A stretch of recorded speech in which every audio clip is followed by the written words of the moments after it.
नमस्कार, आप सभी का एवी क्लासेस में स्वागत है। आज हम पढ़ेंगे विटामिन्स के बारे में। विटामिन्स कार्बनिक पदार्थ होते हैं जो हमारे शरीर में विभिन्न उपापचय प्रक्रियाओं को नियंत्रित करते हैं। विटामिन शब्द दिया गया था कैसिमर फंक के द्वारा 1912 में और विटामिन सिद्धांत दिया था हॉपकिंस तथा फंक ने। उन्होंने बताया था कि vitamin A, vitamin B, vitamin C, vitamin D और विटामिन के होते हैं।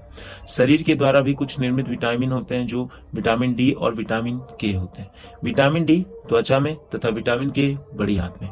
विटामिन का संश्लेषण हमारे यकृत में। विटामिन जो हार्मोन्स की तरह कार्य करता है वो विटामिन डी होता है। वैसे विटामिन जो एंटीऑक्सीडेंट का कार्य करते हैं वो विटामिन ए, विटामिन सी तथा विटामिन ई होते हैं। सबसे पहला खोजा गया विटामिन विटामिन सी है।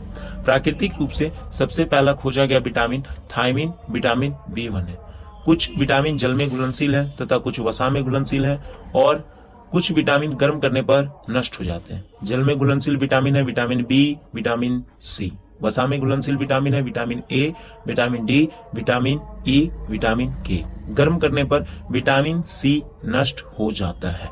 अब हम पढ़ेंगे सभी विटामिन के नाम। Vitamin A retinol, vitamin B thiamine, vitamin C ascorbic अम्ल, vitamin D calciferol, vitamin E tocopherol, vitamin K phylloquinone या नेप्टोक्विनॉन। इसका एक ट्रिक है रथ एक टॉफी। विटामिन ए रॉ रेटिनॉल, विटामिन बी थो थायमिन, विटामिन सी ए एस्कॉर्बिक अम्ल, विटामिन डी को calciferol, vitamin E tocopherol, vitamin K फो फिलोक्विनॉन। अब हम पढ़ेंगे विटामिन बी ग्रुप के बारे में। इसका एक ट्रिक है थोड़ा न्यू पैंट पर बसा।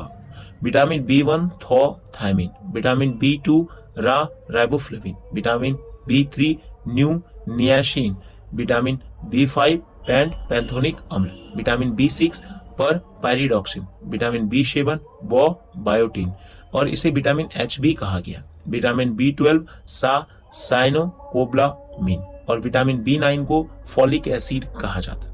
अब हम अपने अगले पार्ट में सभी विटामिन को विस्तार रूप में पढ़ेंगे। धन्यवाद। जय हिंद।